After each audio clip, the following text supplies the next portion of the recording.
Howdy YouTubers, this is the Roaming Prepper. Today we're going to cover the first of the 5 forces for business applied to preparedness. Now, in the first video of this series, I talk about the 5 forces generally and how they apply.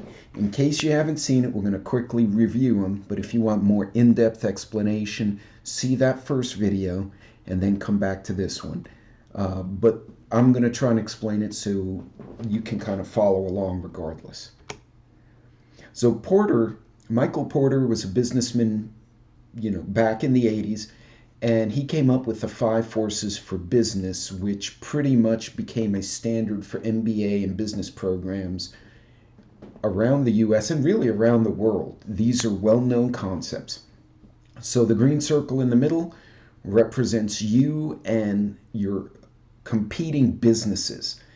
Then affecting your business is threat of new entrants, bargaining power of buyers, threat of substitute products and services, and the bargaining power of suppliers.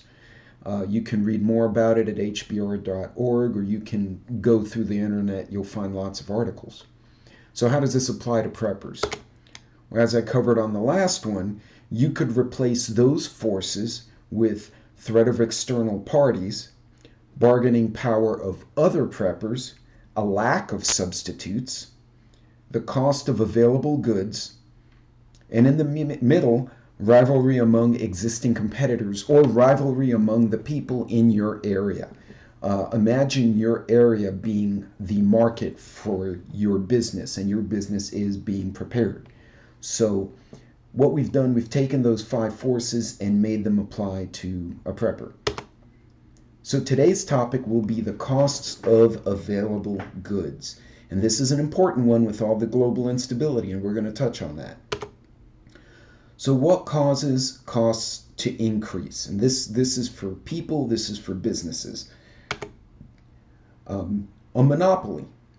So these causes affect businesses, which will affect you as well. A monopoly, if a company knows they're the only one that has this product, they're going to jack up the price. If there's no competition, it's pretty straightforward. Another thing is logistics.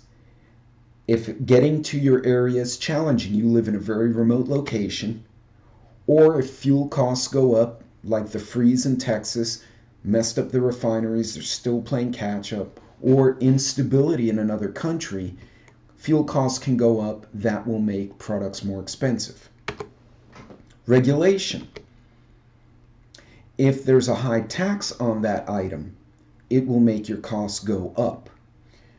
Also, if there's a restriction, for instance, they're planning to tax firearms or ammunition, that could cause costs of your defensive preps to go up. Also, if we're having a tariff or trade war with someone, we get into it with China over trade, we get into it with Europe over trade, we hit them with a tax, it lands on us if we want to buy that product. Limited availability. This one's pretty simple. Lots of people want it, too much demand, not enough supply. Perfect example of this, bottled water during hurricanes and toilet paper during coronavirus. Both a great example of everybody suddenly wanted it and it ran out the supply. So the cost had to go up because the factories have to get night shifts and extra shifts to try to catch up to make the product that's requested. Their costs go up, your costs go up. An upstream cost. So an upstream is further up from where you are. So for instance, if making whatever product you need, whether it's a camping stove or a pew or whatever else it is, if a component part goes up, lithium goes up, batteries are going to get expensive. Copper goes up, electronics may get expensive. You get the picture. If the cost of a component goes up somewhere else and it feeds into the supply chain of this product that you need, your cost's going up. So how do you address those costs, right? Now what businesses do, and I can speak to that personally, I get hit with an additional cost that I can't negotiate away. I'll try to find another supplier. I'll go somewhere else. The other option is find another item that will substitute for the one that's now become too expensive. Most items have a competitor. Find the competitor. I'll enter a long-term commitment. I'm going to get a better price, and I'm going to go higher in the priority chain of the provider if I'm the guy who has agreed to buy items for 6 months, for a year, for 5 years, as opposed to the person who shows up and their business only buys out of the blue sky once every 6 months. Vertical integration, supply their own. A lot of companies will buy their own trucking, which is a downstream cost from production, or they'll buy the factory that makes the widget that goes in their product. That's a vertical integration. They buy other products, other companies or other suppliers out and make it part of their company, so they provide their own. We also join purchase guilds. You own a boutique, for instance, or if you are a retailer, the Small Business Association can help you get better prices because it's all the little businesses united to buy certain things. So a purchase guild or professional guild can help.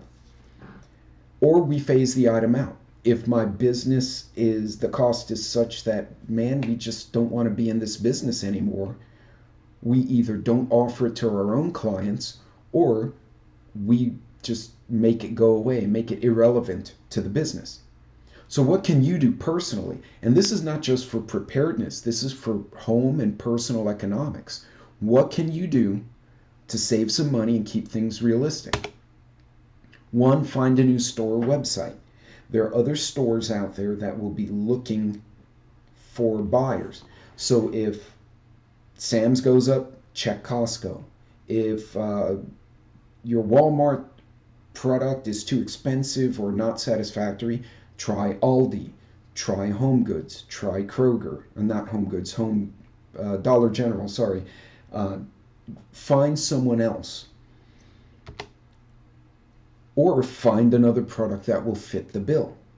If you can't find your fire starter, but you can find a camping matches and cotton balls, and you're going to use the cotton balls with matches as opposed to the commercial fire starter, that's an alternative item. That will do the same job, and you don't have to mess with the product you were buying. As far as entering long-term commitments, you get a subscription or membership. If you're part of a Sam's, a Costco, or if you purchase from a farm cooperative, you can kind of get a priority listing, if you will. Sam's, for instance, we have a business account. Sam's will allow me to go into Sam's 2 hours before the rest of the public. That gives me exclusivity early in the morning to go and find what I need before the market hits or before the rush of people. You can also purchase things online. You can do subscriptions even through Amazon, where they send you dog food or whatever it is you need on a recurring basis. That will allow you to keep inventory and keep up to date, especially if you're consuming it at a good rate.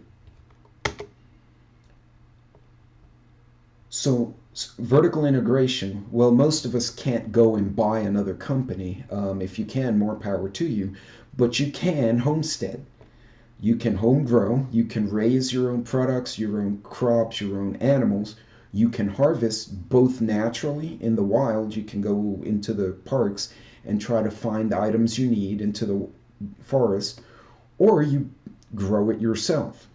Obviously, if you're in an apartment in the middle of New York City or in Chicago, your ability to harvest and raise your own product is a bit limited, but you do have options. You can do the 5-gallon potato bucket, where you raise your own little harvest of potatoes in a 5-gallon bucket.